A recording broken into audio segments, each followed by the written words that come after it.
Hey, what up, everybody? This is Steve Breach coming to you with the news that was broken yesterday by Wrestling DVD Network. That is that Scott Hall is going to be getting his own DVD/Blu-ray release coming out this actual 4th of July weekend. Here in the States.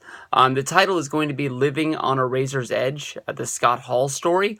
I really like the title of this DVD, and I think that it is going to be really good. I know that a lot of people might come out and say that there might be a lot of footage already out there on DVD of Scott Hall. We just were given the Click Rules, which came out earlier.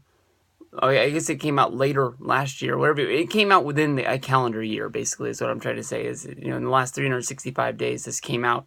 And it seems like it would be quick turnaround to pop out a Scott Hall DVD. But I think that when a Scott Hall, biography is made that comes out with 2 discs of his greatest matches, people are really going to realize how good of a wrestler Scott Hall was and how great of a wrestling mind this guy was. His, story it goes back farther than Razor Ramon. Razor Ramon was really a rebirth of Scott Hall in professional wrestling. In the years before, this guy had been a guy wrestling with a huge bushy mustache, wrestling as a cowboy, basically. And when he came to WWF and he decided that he was basically going to be Scarface, and Vince had no idea, who Scarface was.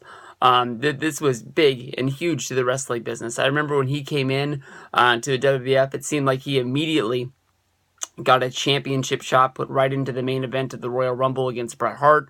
Of course, he would tag with Ric Flair at the Survivor Series, I think is what pay-per-view that was.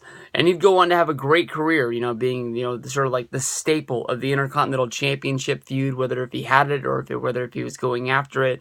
He was a guy that seems like he was always in the mix.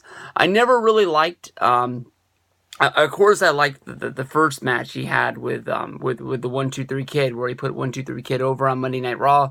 And then, of course, they would have the rematch, where Kid would run out with the money. And that was very good. But they had a match where it was basically like I can't remember what they ended up calling it, but it was something like a baby match where, Ramon pinned Kid, and then he put him in a diaper with a bottle. And I just always felt so bad for the 1-2-3 Kid. And I'm sure he cashed his check, and it is what it is. But the way that the Kid sells it is just, oh my God, that's bad. But everybody would know, he would leave WWF and he would go to WCW. He'd start up the NWO with him and Scott Hall. No, he is Scott Hall. With Kevin Nash. And, Hollywood Hogan would come aboard, and it would be one of the biggest wrestling angles of all time. And I think this is going to be a really good DVD. I know that on the DVDs, they've always sort of gone right at controversy. If you the Roddy Piper DVD, they talk about the fact that he was on Bob Costas, and they tried to spin it the best they could. Piper talking about all of his friends that had died in professional wrestling. Of course, this is something that made it where because of the interview he was fired, and then of course he was welcomed back years later, and he was getting to tell a story. Also, if you go to the Jake Roberts DVD, he gets to tell his side of the story about how he felt, bedoozled, I guess is the word to say, about the Beyond the Mat documentary about him, having his drug habits and things like that. And I think this is going to give Scott Hall a clean way to tell his side of the story. Of course, I don't have it yet. I think that you can buy it on iTunes. I would honestly like a physical copy of that myself. Hopefully I'll be able to pick it up at WrestleCon this year with Scott Hall. Scott Hall's going to be there, but he's not going to be there with Roberts and DDP. But the Jake Roberts story, which is coming out, and Scott Hall's a big part of that.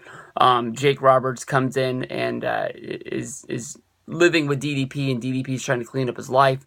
And during their time together, Roberts is starting to get his shit together.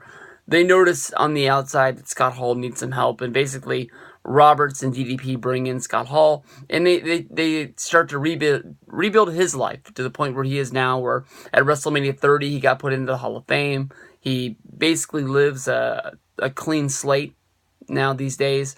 I think he's had his ups and downs, but with any kind of dependency that your body, you know, builds itself upon because of some sort of a habit that he has. You know, it has its ups and downs, and it is what it is. And he'll be able to tell his side of the story about what it's like to live every day, you know, basically having to fight the demons that he brought into his life. So I'm glad that WWF is putting over Scott Hall, Razor Ramon with a DVD. I think that it is well deserved. I know that, you know, back in the day he had his own Coliseum home videotape, which I have on DVD. It only has a short supply of maybe 3 or 4 matches on it. I think it only lasted 30, maybe 45 minutes at the most.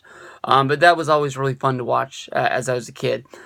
So look for this July 4th weekend, and I'll see you guys down the road.